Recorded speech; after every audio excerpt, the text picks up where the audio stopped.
Good morning, dear students. Today we will start the next topic of application of derivatives, that is increasing and decreasing function. Many times we have some function for which we need the interval of increase or decrease. ਜਿੱਦਾਂ ਕਿ ਤੁਸੀਂ real life ਵਿੱਚ ਵੀ ਦੇਖਦੇ ਹੋ ਕਿ ਮਹਿੰਗਾਈ ਦੀ ਦਰ ਕਿਸ ਦੇ ਤਰੀਕੇ ਨਾਲ ਵੱਧ ਰਹੀ ਹੈ, ਸੋਨੇ ਦੀ ਕੀਮਤਾਂ ਵੱਧ ਰਹੀਆਂ, ਤਾਂ ਜਾਂ ਕੋਈ ਚੀਜ਼ ਘਟ ਰਹੀ ਹੈ ਕਿ ਡੈਪਰੀਸ਼ੀਏਸ਼ਨ ਰੇਟ ਜਾਂ ਇਸ ਤਰੀਕੇ ਦੀਆਂ ਵੈਲਿਊਜ਼ ਜਿਹੜੀਆਂ ਜਦੋਂ ਫੰਕਸ਼ਨ ਨੂੰ ਆਪਾਂ ਰਿਪਰੈਜ਼ੈਂਟ ਕਰਦੇ ਹਾਂ ਤਾਂ ਉਸ ਤੋਂ ਬਾਅਦ ਆਪਾਂ ਚੈੱਕ ਕਰਨਾ ਹੁੰਦਾ ਕਿ ਕਿੰਨੇ ਕਿਸ ਇੰਟਰਵਲ 'ਚ ਇਨਕਰੀਜ਼ ਹੋਇਆ, ਕਿਸ ਦੇ ਵਿੱਚ ਡਿਕਰੀਜ਼ ਹੋਇਆ। ਜਿੱਦਾਂ ਹੁਣ ਕਿਸੇ ਵੀ ਫੰਕਸ਼ਨ ਨੂੰ ਤੁਸੀਂ ਰਿਪਰੈਜ਼ੈਂਟ ਕਰੋਗੇ ਗ੍ਰਾਫਿਕਲੀ, ਤਾਂ ਅਗਰ ਗ੍ਰਾਫ ਉਹਦਾ ਇਸ ਤਰੀਕੇ ਨਾਲ ਬਣ ਰਿਹਾ ਤਾਂ ਤੁਸੀਂ ਦੇਖ ਸਕਦੇ ਆ ਕਿ ਇਹ ਪਹਿਲਾਂ ਇੱਥੋਂ ਲੈ ਕੇ ਇੱਦਾਂ ਇਨਕਰੀਜ਼ ਕਰ ਰਿਹਾ ਆ, ਉਸ ਤੋਂ ਬਾਅਦ ਇੱਥੋਂ ਤੱਕ ਇਨਕਰੀਜ਼ ਕੀਤਾ, ਠੀਕ ਹੈ, ਮੈਕਸਿਮਮ ਹਾਈਟ ਓਬਟੇਨ ਕੀਤੀ ਤਾਂ ਇੱਥੇ ਆ ਗਿਆ ਇਨਕਰੀਜ਼ਿੰਗ, ਠੀਕ ਹੈ। ਉਸ ਤੋਂ ਬਾਅਦ ਇੱਥੋਂ ਇਹ ਘਟਣਾ ਸ਼ੁਰੂ ਹੋ ਗਿਆ, ਘਟ ਕੇ ਇੱਥੇ ਮਿਨੀਮਮ 'ਤੇ ਆ ਗਿਆ, ਇਹ ਮਿਨੀਮਮ ਵੈਲਿਊ ਹੋ ਗਈ, ਅਤੇ ਇੱਥੇ ਫੰਕਸ਼ਨ ਕੀ ਕਰ ਰਿਹਾ, ਇਸ ਲਾਈਨ ਦੇ ਅਲੋਂਗ ਇਹ ਡਿਕਰੀਜ਼ਿੰਗ ਹੈ। ਸੋ ਅਸੀਂ ਇੰਟਰਵਲ ਫਾਈਂਡ ਆਊਟ ਕਰਨਾ ਕਿ ਕਦੋਂ ਇਹ ਇਨਕਰੀਜ਼ ਕਰ ਰਿਹਾ ਅਤੇ ਕਦੋਂ ਇਹ ਡਿਕਰੀਜ਼ ਕਰ ਰਿਹਾ।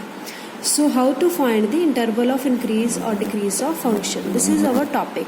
ਸੋ ਕਿਸ ਤਰ੍ਹਾਂ ਕਰਨਾ ਹੁੰਦਾ ਆ, ਇਨਕਰੀਜ਼ ਦਾ ਮਤਲਬ ਹੈ ਕਿ ਜਦੋਂ ਐਕਸ ਇਨਕਰੀਜ਼ ਕਰ ਰਿਹਾ, ਮੀਨਸ ਅਗਰ x1 ਅਤੇ x2 ਦੋ ਪੁਆਇੰਟ ਹੈ ਸਾਡੇ ਕਿਸੇ ਵੀ ਇੰਟਰਵਲ ਦੇ ਜਿਹਦੇ ਵਿੱਚ ਫੰਕਸ਼ਨ ਡਿਫਾਈਨ ਹੈ, ਮੰਨ ਲਓ ਇਹ ਵੀ ਇੰਟਰਵਲ ਹੈ, ਤਾਂ ਫਿਰ ਅਗਰ x1 ਲੈਸ ਦੈਨ x2 ਹੈ, ਮੰਨ ਲਓ ਕਿ ਇੱਥੇ ਮੇਰਾ x1 ਹੈ, ਸੋ ਲੈਟ ਦਿਸ ਬੀ x2 ਅਤੇ x1 ਜਿਹੜਾ ਉਹ x2 ਤੋਂ ਛੋਟਾ ਹੈ, ਤਾਂ ਫਿਰ ਅਗਰ ਫੰਕਸ਼ਨ ਦੀ ਵੈਲਿਊ ਵੀ ਉਸੇ ਆਰਡਰ 'ਚ ਆਵੇ ਕਿ fx1 ਲੈਸ ਦੈਨ fx2 ਹੋਵੇ, ਕਿ ਇਹਦੇ 'ਤੇ ਜਿਹੜੀ ਫੰਕਸ਼ਨ ਦੀ ਵੈਲਿਊ, ਆਹ ਫੰਕਸ਼ਨ ਦੀ ਵੈਲਿਊ ਆ ਹਾਈਟ ਜਿਹੜੀ ਹੈ, ਤਾਂ ਅਗਰ ਇਹ ਵੈਲਿਊ ਇਹਦੇ ਨਾਲੋਂ ਘੱਟ ਹੋਵੇ, ਆਹ ਹੈਗੀ this value is fx1 and this is fx2।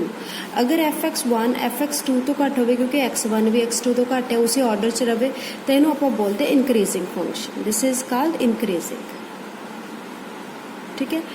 ਔਰ ਅਗਰ ਇਹ ਤੋਂ ਉਲਟ ਹੋ ਜਾਵੇ ਕਿ x1 ਤਾਂ x2 ਤੋਂ ਲੈਸ ਹੈ, ਲੇਕਿਨ f of x1 f of x2 ਤੋਂ ਗ੍ਰੇਟਰ ਆ ਗਿਆ, ਤਾਂ ਇਹਨੂੰ ਆਪਾਂ ਬੋਲਦੇ ਹਾਂ ਕਿ ਫੰਕਸ਼ਨ ਆ ਗਿਆ ਡਿਕਰੀਜ਼ਿੰਗ, ਕਿਉਂਕਿ ਆਹ ਸਾਈਨ ਜਿਹੜਾ ਸੀਗਾ ਲੈਸ ਦੈਨ ਦਾ ਉਹ ਗ੍ਰੇਟਰ ਦੈਨ ਬਣ ਗਿਆ for the function, then the function will be decreasing. Like in this case, ਆ ਦੇਖੋ ਡਿਕਰੀਜ਼ ਕਰ ਰਹੇ ਨਾ, ਤੇ ਕਿਉਂ, ਕਿਉਂਕਿ fx1 ਦੀ ਵੈਲਿਊ ਜਿਹੜੀ ਆ, ਆਹ ਵੈਲਿਊ ਆ ਇਹਦੇ ਨਾਲੋਂ ਗ੍ਰੇਟਰ ਹੈ, ਠੀਕ ਹੈ। ਤੋ this is greater then fx1 is greater then fx2, ਜਦੋਂ ਕਿ x1 ਕੀ ਆ x2 ਤੋਂ ਲੈਸ ਆ, ਸੋ ਇਸ ਕਰਕੇ ਫੰਕਸ਼ਨ ਕੀ ਆ ਡਿਕਰੀਜ਼ ਕਰ ਰਿਹਾ ਇਸ ਇੰਟਰਵਲ ਦੇ ਵਿੱਚ।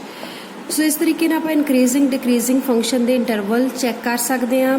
ਇੱਕ ਹੋਰ ਚੀਜ਼, ਜਦੋਂ ਅਸੀਂ ਇਕੱਲਾ ਲੈਸ ਦੈਨ ਦਾ ਸਾਈਨ ਲਗਾਉਂਦੇ ਹਾਂ ਉਦੋਂ ਅਸੀਂ ਇਹਨੂੰ ਕਹਿੰਦੇ ਸਟ੍ਰਿਕਟਲੀ ਇਨਕਰੀਜ਼ਿੰਗ ਜਾਂ ਸਟ੍ਰਿਕਟਲੀ ਡਿਕਰੀਜ਼ਿੰਗ। ਜੇ ਆਪਾਂ ਇੱਥੇ ਇਕੁਐਲਿਟੀ ਵੀ ਲਗਾ ਦਈਏ ਫਿਰ ਜਸਟ ਇਨਕਰੀਜ਼ਿੰਗ ਐਂਡ ਡਿਕਰੀਜ਼ਿੰਗ, ਜੇ ਹੁਣ ਮੈਂ ਇੱਥੇ ਇਨਕਰੀਜ਼ਿੰਗ ਲਿਖਿਆ ਆ ਤਾਂ ਇਕੁਅਲ ਟੂ ਵੀ ਹੋ ਸਕਦਾ ਹੈ, ਜੇ ਇੱਥੇ ਸਟ੍ਰਿਕਟਲੀ ਇਨਕਰੀਜ਼ਿੰਗ ਲਿਖਿਆ ਹੋਵੇ ਫਿਰ ਇਕੁਅਲ ਟੂ ਨਹੀਂ ਹੁੰਦਾ।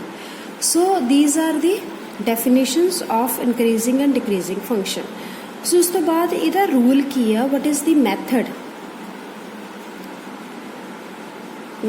To find interval for increasing ਔਰ ਡਿਕਰੀਜ਼ਿੰਗ ਫੰਕਸ਼ਨਸ। ਤਾਂ ਮੈਥਡ ਕਿੱਦਾਂ ਆ ਸਾਡੇ ਕੋਲ ਕਿ ਜਿਹੜਾ ਵੀ ਫੰਕਸ਼ਨ ਦਿੱਤਾ ਹੋਇਆ ਉਹਦਾ ਤੁਸੀਂ ਡੈਰੀਵੇਟਿਵ ਫਾਈਂਡ ਆਊਟ ਕਰ ਲਓ, you will find the derivative, ਠੀਕ ਹੈ। ਸੋ ਡੈਰੀਵੇਟਿਵ ਫੰਕਸ਼ਨ ਦਾ ਫਾਈਂਡ ਆਊਟ ਕਰ ਲਿਆ। ਉਸ ਤੋਂ ਬਾਅਦ ਅਸੀਂ ਦੇਖਣਾ ਹੈ ਕਿ ਡੈਰੀਵੇਟਿਵ ਅਗਰ ਪੋਜ਼ਿਟਿਵ ਹੋਵੇ ਫॉर ਸਮ ਇੰਟਰਵਲ, ਮੰਨ ਲਓ ਏ ਬੀ ਇੰਟਰਵਲ ਦੇ ਲਈ ਪੋਜ਼ਿਟਿਵ ਹੈ, ਤਾਂ ਆਪਾਂ ਕਹਿੰਦੇ ਹਾਂ ਕਿ ਇਹ ਫੰਕਸ਼ਨ ਹੋਏਗਾ ਇਨਕਰੀਜ਼ਿੰਗ। ਅਗਰ ਡੈਰੀਵੇਟਿਵ ਪੋਜ਼ਿਟਿਵ ਹੋਵੇ ਤਾਂ ਫੰਕਸ਼ਨ ਹੋਏਗਾ ਇਨਕਰੀਜ਼ਿੰਗ, ਅਗਰ ਡੈਰੀਵੇਟਿਵ ਨੈਗੇਟਿਵ ਹੈ ਦੈਨ ਫੰਕਸ਼ਨ ਵਿਲ ਬੀ ਡਿਕਰੀਜ਼ਿੰਗ, ਠੀਕ ਹੈ। ਇਸ ਤਰ੍ਹਾਂ ਕਿਉਂ ਹੁੰਦਾ ਹੈ, ਕਿਉਂਕਿ ਜਦੋਂ ਵੀ ਆਪਾਂ ਡੈਰੀਵੇਟਿਵ ਜਿਹੜਾ ਕਿਸੇ ਵੀ ਫੰਕਸ਼ਨ ਦਾ ਆ ਉਹ ਰਿਪਰੈਜ਼ੈਂਟ ਕਰਦਾ ਹੈ ਸਲੋਪ ਨੂੰ। ਜਦੋਂ ਆਪਾਂ ਐਫ ਡੈਸ਼ ਐਕਸ ਕਹੀਏ ਤਾਂ ਇਹ ਕੀ ਹੈ, ਸਲੋਪ ਹੈ, ਸਲੋਪ ਆਫ ਟੈਂਜੈਂਟ। ਸੋ ਅਗਰ ਇਹ ਪੋਜ਼ਿਟਿਵ ਹੈ ਇਹਦਾ ਮਤਲਬ ਸਲੋਪ ਪੋਜ਼ਿਟਿਵ ਹੈ। ਜੇ ਸਲੋਪ ਪੋਜ਼ਿਟਿਵ ਹੋਏਗੀ, ਜਿੱਦਾਂ ਕਿ ਇੱਥੇ ਮੈਂ ਅਗਰ ਆਹ ਪੁਆਇੰਟ ਲਿਆ, ਇਹਦੇ 'ਤੇ ਮੈਂ ਇੱਥੇ ਇੱਕ ਟੈਂਜੈਂਟ ਡਰਾ ਕੀਤਾ, ਟੈਂਜੈਂਟ ਦੀ ਸਲੋਪ ਪੋਜ਼ਿਟਿਵ ਹੈ, ਇਸ ਡਾਇਰੈਕਸ਼ਨ ਦੇ ਵਿੱਚ ਹੈ, ਪੋਜ਼ਿਟਿਵ ਸਲੋਪ ਹੈ, ਤਾਂ ਇਹਦਾ ਮਤਲਬ ਇੱਥੇ ਇਨਕਰੀਜ਼ਿੰਗ ਹੋਏਗਾ। ਅਗਰ ਮੈਂ ਇੱਥੇ ਟੈਂਜੈਂਟ ਡਰਾ ਕਰਾਂ ਇਸ ਪੁਆਇੰਟ 'ਤੇ, ਆਪਾਂ ਇੱਥੇ ਟੈਂਜੈਂਟ ਡਰਾ ਕਰਦੇ ਹਾਂ ਤਾਂ ਟੈਂਜੈਂਟ ਦੀ ਸਲੋਪ ਨੈਗੇਟਿਵ ਹੋ ਗਈ, ਠੀਕ ਹੈ, ਇਸ ਸਾਈਡ ਨੂੰ ਆ ਗਈ, ਤਾਂ ਟੈਂਜੈਂਟ ਦੀ ਸਲੋਪ ਨੈਗੇਟਿਵ ਹੈ ਤਾਂ ਫੰਕਸ਼ਨ ਹੋਏਗਾ decreasing. So this is the method to find the interval, ਕਿ ਆਪਾਂ ਕਿਸ ਇੰਟਰਵਲ ਦੇ ਵਿੱਚ ਟੈਂਜੈਂਟ ਦੀ ਸਲੋਪ ਜਾਣੀ ਕਿ ਡੈਰੀਵੇਟਿਵ ਪੋਜ਼ਿਟਿਵ ਆਉਂਦਾ ਜਾਂ ਨੈਗੇਟਿਵ ਆਉਂਦਾ। ਤਾਂ ਕੁਐਸਚਨ ਆਪਾਂ ਕਰਨੇ ਆ, ਉਹਦੇ ਲਈ ਆਪਾਂ ਫੰਕਸ਼ਨ ਦਾ ਡੈਰੀਵੇਟਿਵ ਸੋਲਵ ਕਰਨਾ, ਤਾਂ ਆਪਾਂ ਦੇਖਣਾ ਡੈਰੀਵੇਟਿਵ ਕਦੋਂ ਪੋਜ਼ਿਟਿਵ ਹੈ ਤੇ ਕਦੋਂ ਨੈਗੇਟਿਵ ਹੈ। ਜਦੋਂ ਪੋਜ਼ਿਟਿਵ ਹੋਏਗਾ ਉਸ ਇੰਟਰਵਲ ਲਈ ਇਨਕਰੀਜ਼ਿੰਗ, ਔਰ ਅਗਰ ਉਹ ਨੈਗੇਟਿਵ ਹੈ ਤਾਂ ਫੰਕਸ਼ਨ ਡਿਕਰੀਜ਼ਿੰਗ ਹੋਏਗਾ। So in this way we can check. ਤੇ ਤੀਸਰਾ, ਅਗਰ ਉਹ ਇਕੁਅਲ ਟੂ 0 ਆ ਜਾਵੇ, if F dash X is 0, ਫਿਰ ਆਪਾਂ ਕਹਿੰਦੇ ਹਾਂ ਕਿ ਜਿਹੜਾ ਸਾਡਾ ਟੈਸਟ ਸੀਗਾ, ਜਿਹੜਾ ਆਪਾਂ ਲਗਾ ਰਹੇ ਸੀ ਚੈੱਕ ਕਰਨ ਦੇ ਲਈ ਪੋਜ਼ਿਟਿਵ ਔਰ ਨੈਗੇਟਿਵ ਡੈਰੀਵੇਟਿਵ ਵਾਲਾ, ਇਹ ਫੇਲ ਹੋ ਜਾਂਦਾ, test fails. Then we need further investigation. Means ਇਹਨੂੰ ਤੁਸੀਂ ਕਿਸੇ ਹੋਰ ਮੈਥਡ ਦੇ ਨਾਲ ਜਾਂ ਕਿਸੇ ਹੋਰ ਤਰੀਕੇ ਨਾਲ ਸੋਲਵ ਕਰੋਗੇ। ਇਹ ਇਸ ਤਰੀਕੇ ਨਾਲ ਨਹੀਂ ਹੋਇਆ, ਜੇ ਡੈਰੀਵੇਟਿਵ ਇਕੁਅਲ ਟੂ 0 ਆ ਗਿਆ ਤਾਂ ਫਿਰ ਇਹ ਟੈਸਟ ਜਿਹੜਾ ਉਹ ਨਹੀਂ ਲੱਗ ਸਕਦਾ, ਫਿਰ ਸਾਨੂੰ ਕਿਸੇ ਹੋਰ ਤਰੀਕੇ ਦੇ ਨਾਲ ਇਹਦਾ ਇਨਕਰੀਜ਼ਿੰਗ ਤੇ ਡਿਕਰੀਜ਼ਿੰਗ ਦਾ ਚੈੱਕ ਕਰਨਾ ਪਏਗਾ। ਠੀਕ ਹੈ ਜੀ। So these are the main concept of increasing and decreasing function. If you understand this, then let me know. Then we will solve some examples or questions from the exercise 6.2 in the coming lectures. Okay, thank you.